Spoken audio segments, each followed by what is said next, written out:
show a bit more about that just now. And then most of this is built on Bluemix, and Bluemix is their cloud as a service platform, infrastructure as a service, software as a service, platform as a service. So it's got an enormous number of different elements that you can mix and match and put together. And most of that is really built on top of Bluemix. They use it internally as well. So the data science experience is largely built on top of Bluemix. The 4 roles I mentioned there, I think they're doing this very well. So on the left here is the life cycle of a data-intensive, data-centric project. So you start off understanding the problem, and eventually you deliver a solution that's built around some data model. But they are aware of the fact that there are different types of people that's involved in that process, and at various times they need to interact in various ways. In most of industry currently, this is very fragmented. You have a bunch of data scientists sitting somewhere working on some data science platform, they build a model, and then they give this in some form or another to developers that have to build an application around it. So the idea is to take the friction out of this process and put everything together in an environment where these people can work together smoothly. So that data science experience platform, this is their value proposition. They say it's good because you can do, it makes system administration easy. It automatically incorporates best practices, and it's updated all the time under your feet as you work. It makes collaboration easy, it makes sharing easy, not only internally within your company with colleagues, but also in the greater community. You can publish notebooks and documents that other people can search for and access. Documentation is built in. There's support for governance mechanisms. Granular access control makes auditing easy. Whenever you touch data, it's logged. Who touched it, how did they transform it, and the whole audit trail is there, which is nice from a legal perspective, but also just from a plain technical perspective. If you have a bunch of data here and something looks strange, you can go back and see who touched it last and what they did.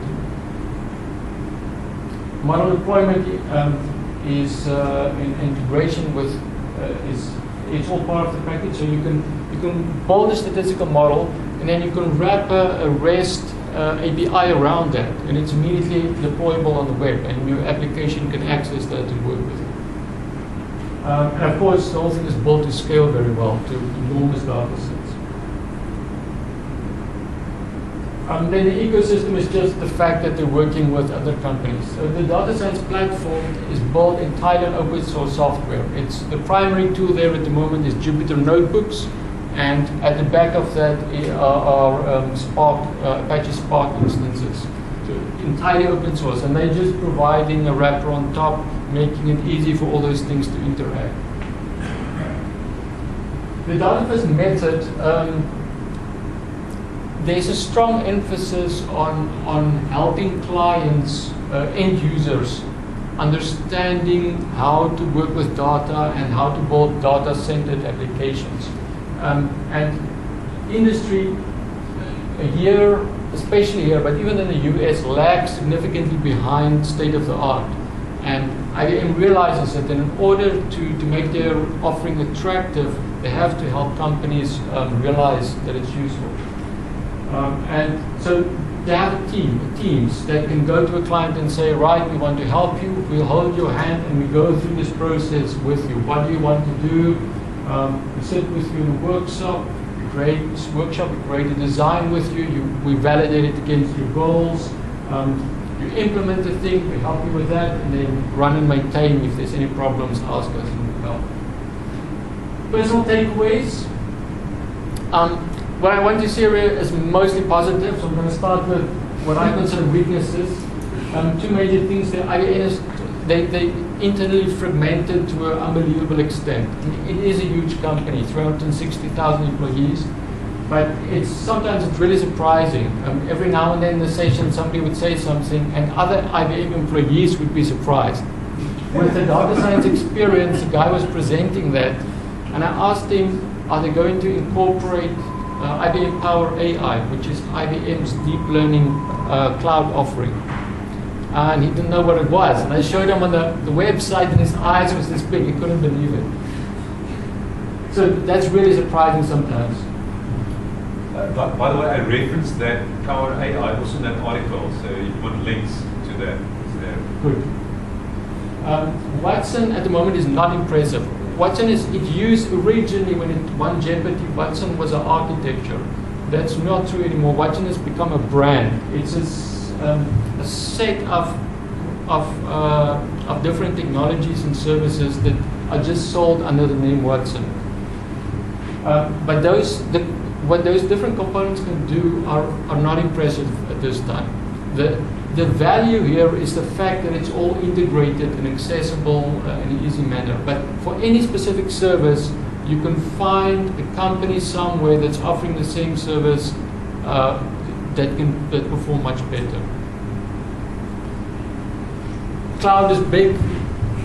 API economy is big. The fact that if you have a service, you choose something small and simple, so you're doing sentiment analysis, you build the algorithms and you make it available via API on the web, and other people can incorporate it in their applications. This is happening everywhere. This is where people are focusing and where IBM is focusing. Deep learning is big. Devops, who knows the term Devops? Right, so it's basically system administration for sophisticated software development environments. How to do version control well, how to do integrated testing and continuous integration. It's become such a complex environment that you need people that are essentially experts in putting all the software together and managing that process well. And that features in almost all sessions. Somebody mentions it in one way or another. Container technology is big. Who's using Docker or something similar? Good. We're behind. We're really behind on, and we've got to, in order, we have to do something about it. And I've gone, I don't necessarily like IBM, personal opinion, but I must say they are offering here something useful. And I think it's one way. If you're a large company and you have the money to afford it, they're a good way to have people that can help you to get where you need to be able to compete well. New generation of analytics technology is exclusively open source. I don't think that's going to change anytime soon. IBM knows it, they're embracing it, they're building on top of open source. They're contributing to it. I don't know how much in code, but financially quite a bit.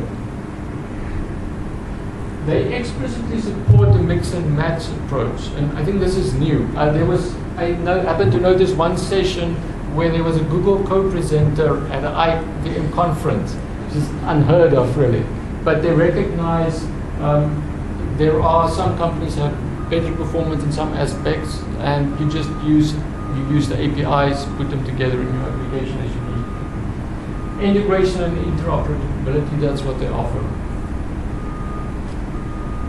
And so they provide tools, and this is their philosophy at the moment. They're not providing solutions to customers, to end users. They're providing platform tools to the business partners, and the business partners are expected to build solutions on top of that, which they eventually sell. And it's up to them to market and provide support for those solutions. Cloud migration is a process rather than an event. For many companies, they'll probably forever straddle both the cloud and on-premises solution. And IBM recognizes that. And they explicitly support that and provide tools and ways of thinking to do that well. Hybrid cloud architecture is non-trivial. If you do it for the first time, you're probably going to stumble unless you have somebody around that really knows what they're doing. Maybe just hybrid cloud, what is it? It's obviously... So Part of the system is on-premise, and premise on your premises. Part of the system is in the cloud, and they communicate in some way or another. And it's especially if you have very large data sets, it's an issue to upload it on the cloud, or if there are governance issues. You're not allowed by law to have somebody's private information somewhere in the cloud. There are some of the business partners, there was really confusion. People know there's cloud and they know there's cognitive computing, but they have no idea how to approach that process, how to get started, how to do cloud migration. Solutions have to be designed around clients. And if you develop, you probably know that, but it's surprising how many people still don't get that. Get an idea, spend 2 years building the solution, unveil it, and nobody's interested. Clients must be involved every step of the way. If you ask clients what's the problems with moving to the cloud, this is what they say: security scares them, and I think that's the wrong thing to focus on. The cloud solutions frequently have better security than you can ever provide on your own. Architecture, they don't know how to put all the parts together, and migration strategy, what to put in the cloud, when to put it there, how to connect it together. For the next 2 or 3 years, if you have this cognitive and/or cloud solution, it's going to be incredibly sensitive to the exact time frame and the cost. If you start developing now, you're releasing it in 6 months' time in a different world, as far as these technologies are concerned. So you have to be very aware of when you are going to release it and what it's going to be need to do at the time. I'm going to skip this. There was one of the presenters, there was not from IBM, she was from Forrester Research, and she took, as far as I'm concerned, that was the single most highest value per minute that I spent there with the session. But this will be available for you, and you can browse through it on your own. That's what I want to say there. Thank you. Cool. Okay, are you going to do the moving right along? AI Go? Yeah.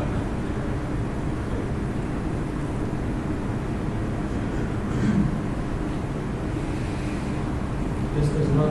Yes, sir. Can you hear me? Hello. Yes. Okay. Hello. No, that's not. Nothing's gone. It doesn't like But it's not as good as that one. Right, okay. At the same time, the conference was in Las Vegas, then I hopped over to Los Angeles and I visited somebody, a friend of mine there, who's been working on an AI system for about 15 years, and it's called IGO. And he showed me the latest demo, and I thought this is cool enough to show to other people and a few other people. Now, as I said, 15 years, there's about 100-person years that went into the development up to now. Currently, it's a team of about 10 people. And the bulk of that development is dedicated to the natural language parser, to understand natural language. I'm not affiliated with the company in any way. I'm not doing marketing for them. This is just for your interest. And what I tell you might not be 100% accurate either. My understanding of the system is superficial. It's a complex system. Key features: complex text comprehension with deep parsing. It handles the context of a conversation. It manages that. If it realizes it's confused, it asks you questions to try and figure out what's going on. It's got short and long-term memory. At the heart of it is a semantic net, a knowledge graph, where it represents all the knowledge, everything that it knows. And you can browse that thing. It's not a black box. You know exactly what's going on inside. It can answer questions. It does quite advanced inference and reasoning, both deductive and inductive reasoning. It does interactive learning as you speak to it, and it does one-shot learning. So it's not like deep learning. You tell it something and it immediately knows it. It can. This is two. So you can tell it something like, if I get email, always read it to me. and then it's learned a new skill, and it stores that.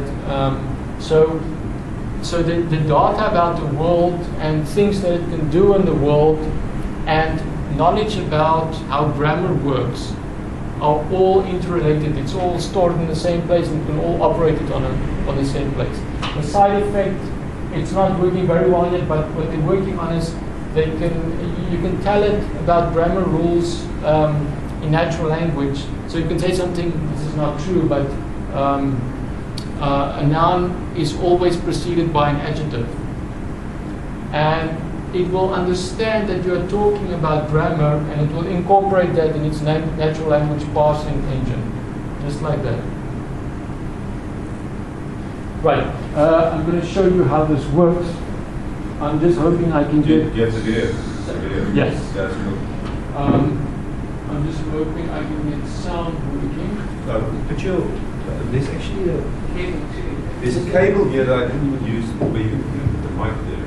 But, yeah. We used it the previous time. Let's just see, maybe this works well enough.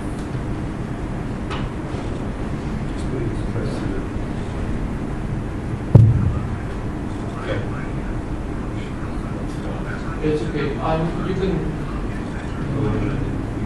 Can you tell me something about yourself?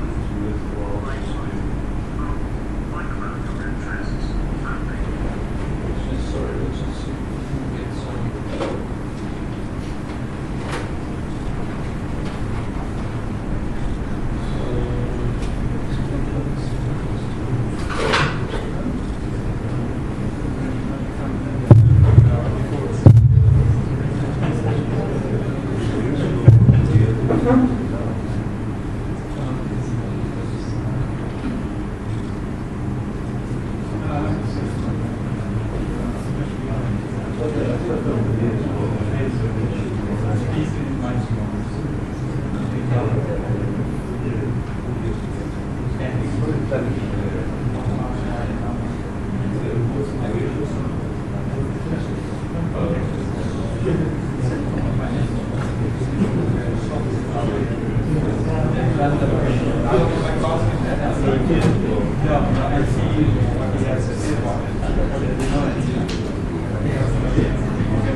I am Michael, your new helper. As I get to know more about you, get better at my job. Can you tell me something about yourself? Like what? Oh, like about your interests, family, profession, or where you've lived. Sorry, just a bit of context here. So I go, it's presented here as a conversational engine. I mean, it's not all that it can do, but this is what the demo is about. And of course, you can have it in many applications. The demo application here is as a companion to older people, sort of a virtual assistant. And I is on the left, and Paul, the older person, is on the right. And they are converging.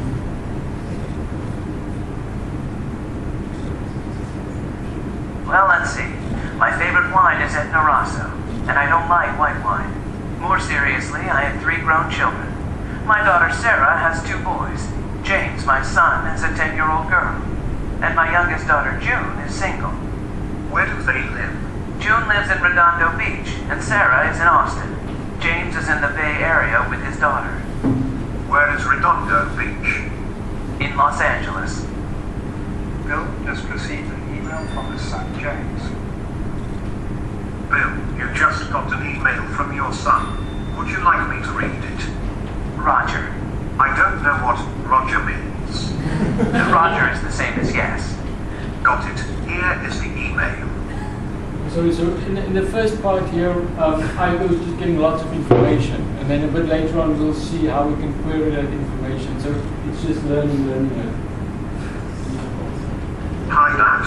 I'm on my flight to Chicago and thought I'd shoot you a quick email. I heard that you had fun in Maui with Lily.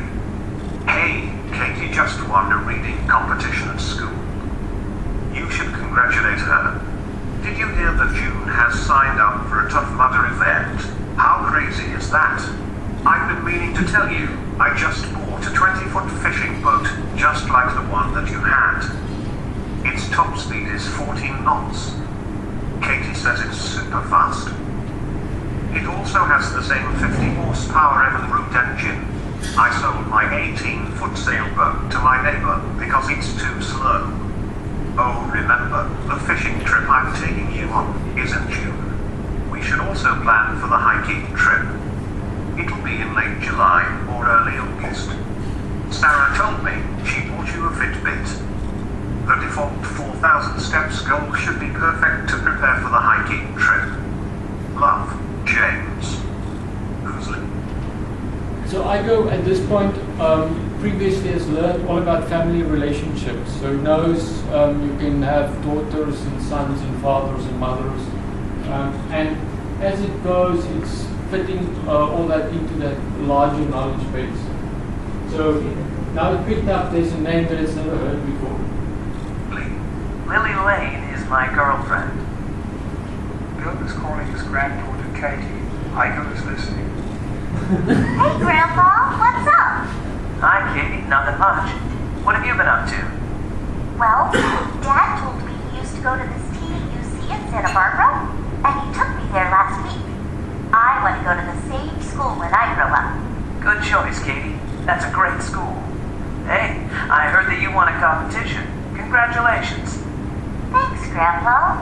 The story I read was about some men who got rescued from a remote island. Can I read it to you? I think you'll like it. Sure, I would love that. Okay, here it is.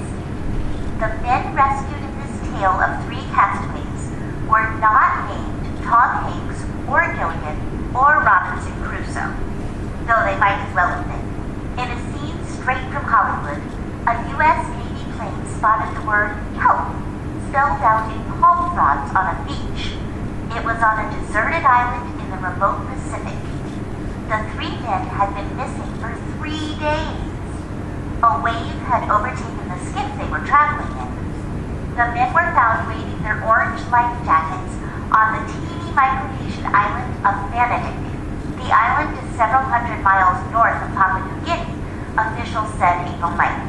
The men's families reported them missing April 5th, after they failed to show up at the Micronesian island of Guido, where they were traveling from their home island, Kulak. 2 cargo ships searched a combined 17 hours for the men as part of AMFER. It is a Coast Guard voluntary search and rescue program. With AMFER, rescue coordinators can identify participating ships in the area of distress and ask them to help. Katie, you're a beautiful reader. Thanks, Grandpa. That reminds me. I got a new computerized companion named Igo.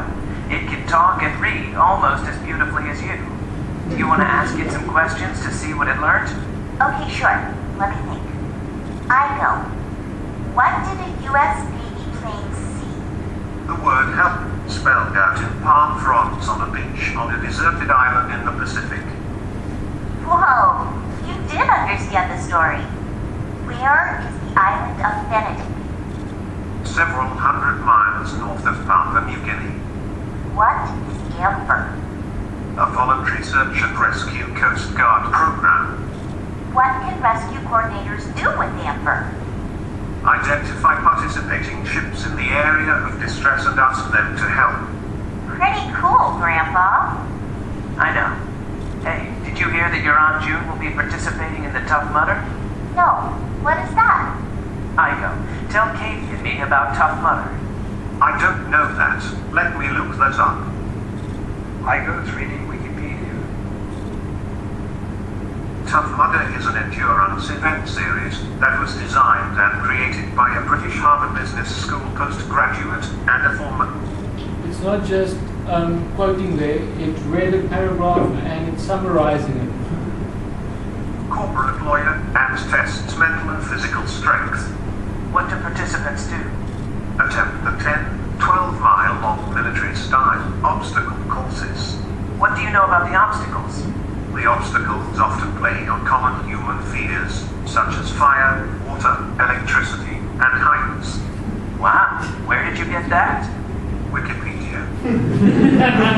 5 minutes calls with a meeting request. Bill, let's go over your commissions this afternoon.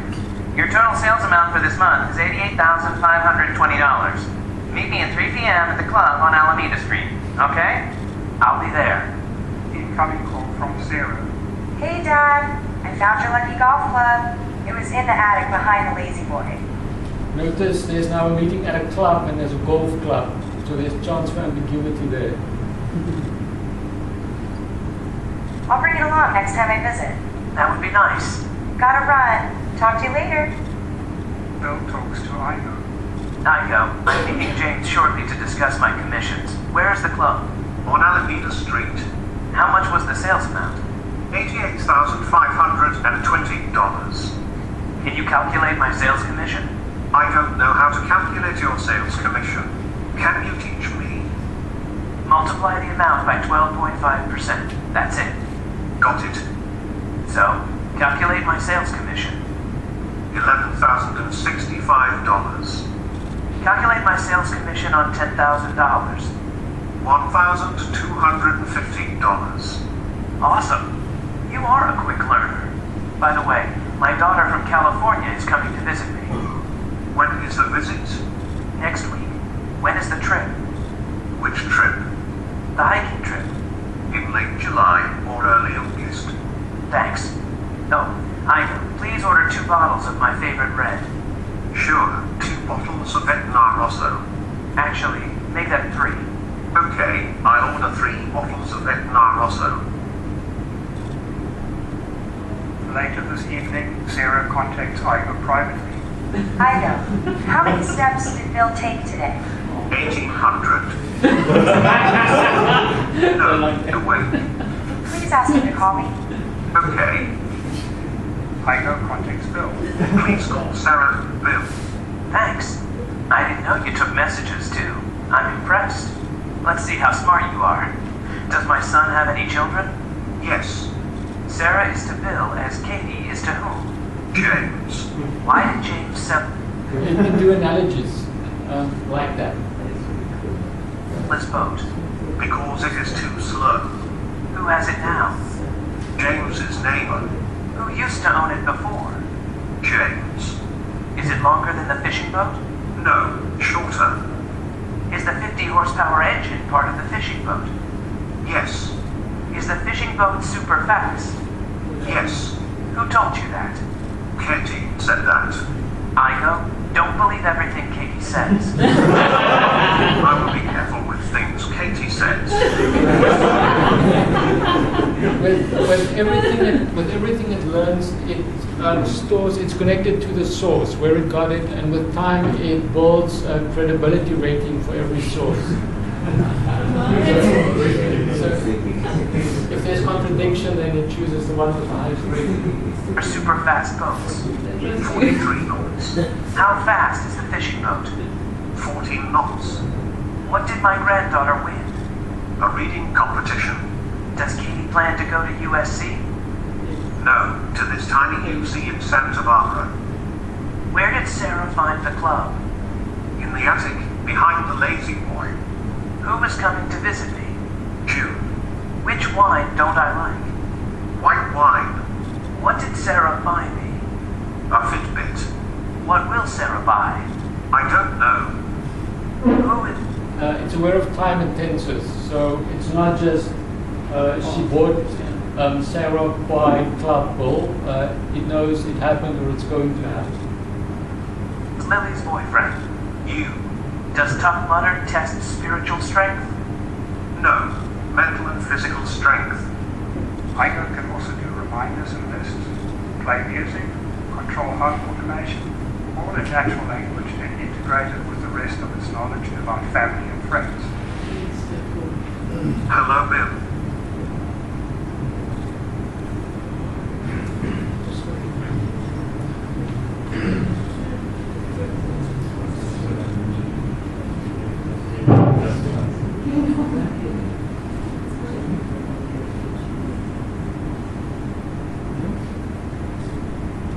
Right, so how does it do this? Does it just... Do you want this?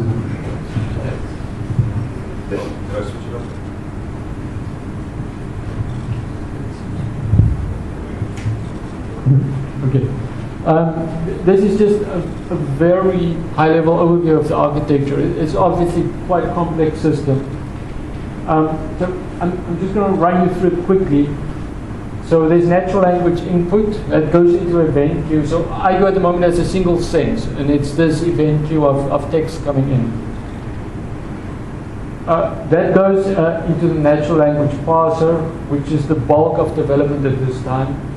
And there are about 6 or 7 different stages there, elements. And first is a tokenizer, just breaks it up into words, sentence.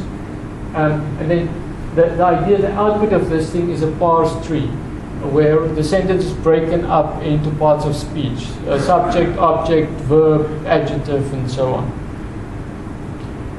The difficult, or salient difficult parts there is pronoun resolution. If you say he or she, who are you talking about? And clause attachment resolution. If you have a complex sentence,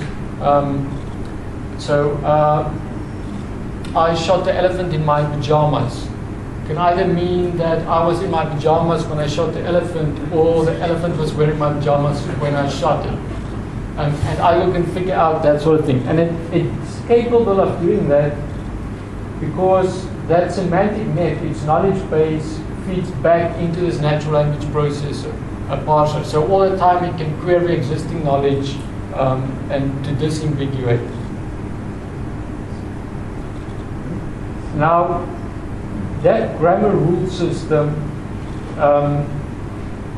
they've developed their own internal language of representing grammar rules. And of that 10-man team, 3 people are programmers, and 7 of them are what they call AI psychologists internally. And they are mostly people with linguistic background. And they all work in this specialized language that represents grammar in some way or another. So the bulk of the effort at this time is going into that. And this is also, Jacques said, he thinks it may be brittle. I have the same worry there. You're sitting, at the moment it's thousands of grammar rules and they're weighted by hand. And new rules are added by hand, then it doesn't quite work, and then you have to fiddle and go change another rule, change the weighting. So I think that sort of thing one would typically want to do adaptively, train it on a corpus of examples, rather than try to put that together by hand. So as it runs through this sentence word by word, it builds the parse tree, and it keeps a list of hypotheses about how the sentence is parsed. And it rates them, and at the end it just chooses the highest rated one, and then that's the parse tree that it spits out. Now, that parse tree is all, it's words and it's parts of speech. Then it's converted into their own conceptual presentation that's compatible with the way that it's stored in the semantic net. And that's put into the semantic net as new knowledge, and it interacts with the inference engine, which also picks up if you're asking a question or if you're just giving it information. Now, if you do ask a question, it finds the answer within this knowledge graph, and then it turns that internal representation back into natural language answer, and it spits that out.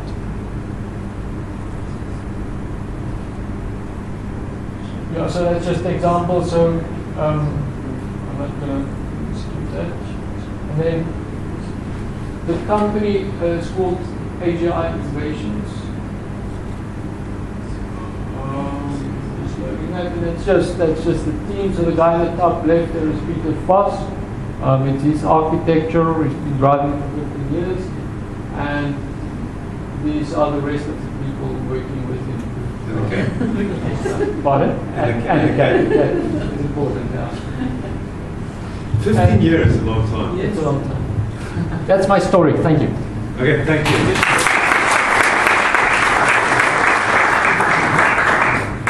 Okay. Thank you very much. I think there is some food and drinks still outside. If you want to network, this is what this is about as well. But thank you very much. Thank you much, Rick. I think it was awesome. It's very interesting. Very good.